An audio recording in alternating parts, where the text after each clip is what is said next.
Good morning, good afternoon, good evening, everyone. We're continuing here in the PELE YOETZ. Ahavas Ish ve'isha, the love of a husband for a wife. Speaking over here when a wife has a husband who's just not hitting the bar of where she thought he was going to be, and sometimes finds it very difficult. Nevertheless, she has a mitzvah to be mechabed him, to honor him and respect him. And as we pointed out yesterday, you might be surprised the more honor and respect that you give to your husband, because a man thrives on these things, you can see him transform and make a turnaround and actually become a much greater person and a better husband than you ever imagined. So he writes the following: V'omru Rabbi Zal, our sages teach us in the Tanakh of PELE YOETZ, Ein lecha isha ksheira b'noshim.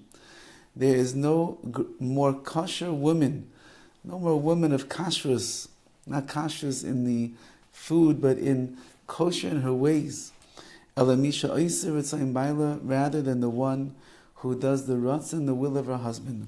A woman who will do her husband's bidding and his will.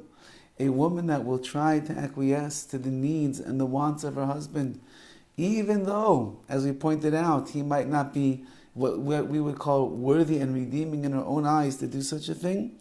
But a woman that does that, she is the Isha Ksheira, she is the proper wife. She is giving her husband and fulfilling her duties, what she's supposed to. V'chol hanoshim tevarsano mimaisa shuva b'shas. Every woman should take a lesson from the maisa, from the story which is depicted in Shas, in the Gemara. Gabi Bava ben Buta. There was one of the sages whose name was Bava ben Buta. There was a husband and a wife that got married. He was from one town, she was from another town. And in his town, he would call certain things by one name, and in another town it meant something else.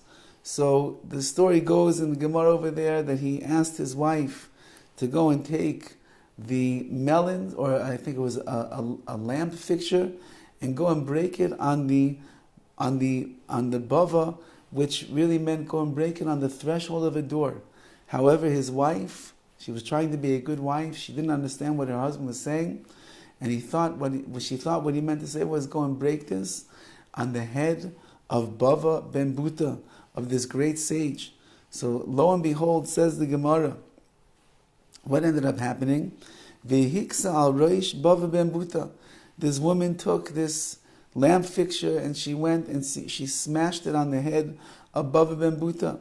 Besarva shechein tzivala baila, and Bava ben Buta looked up and he said, excuse me, miss, what are you doing? She said, my husband told me to do this. Now Bava ben Buta realized immediately, there's no way that her husband told her to do such a thing. Who would say to do that to one of the greatest sages in Klal Yisrael? But he saw that the reason she did it is because she must have misunderstood him. And even though it's such an erroneous error that was obvious for anyone to see, nobody's husband would tell you to do that. But she was trying to be an Isha Ksheira, a good wife, and listen and honor her husband's words. And so therefore she did something that was totally unexpected and obviously the wrong thing to do. But she did it solely because it was the will of her husband. Ubeirach oisa shiela ben kebava ben buta. So he gave her a bracha that she too should have a son like Bava ben Buta, like himself, al she'asa saratza in baila, that she did the will of her husband.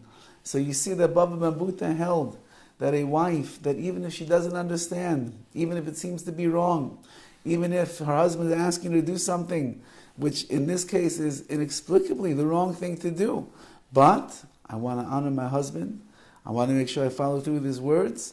So therefore he said, you should have a son who's going to grow up to be a big tzaddik like Bava ben Buta, because you were asasa v'tzayim baila, you did the will of your husband. Al kain kol anoshim yitnu yikar lebaleihem. Therefore every woman should take a lesson from these words and give the honor and respect to their husbands. Whether he is great or whether he is small, it doesn't matter. A woman should just be machshiv, should give credence and honor and respect to her husband. It's going to go a long way, ladies. You will be surprised how much your husband is going to feel indebted to you, how much he's going to be endeared to you, how good he's going to feel about himself. Look at the great Rabbi Akiva. He was an Horowitz. He knew absolutely nothing, not an aleph, not a beis, but he had a wife who believed deeply and strongly in him.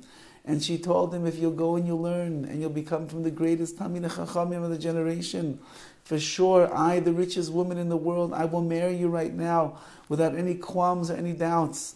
And she did, and Rabbi Akiva took that honor that his wife gave him. He took that encouragement that his wife gave to him. He took all the belief that she had in him, and he went and he learned, and he became the great Rabbi Akiva. A man who feels honored by his wife, who feels loved by his wife, who understands that his wife sees greatness inside of him, he'll become a great person. So even if your husband is the oisvarf, as we pointed out, he's the one who has a hard time getting up in the morning and going to shachris and learning and being a good person and taking care of the kids and taking out the trash, all of the above and many, many things more. If you'll be mechabed him, you'll honor him properly. You give him the respect that he needs. And the way the PELE YOETZ is saying that he deserves, you will not be left disappointed in your efforts. You'll actually be shocked in what you see unfold in front of you. You'll see the husband that you dreamed of materializing in front of your eyes. Be'ezras Hashem. Have a wonderful day.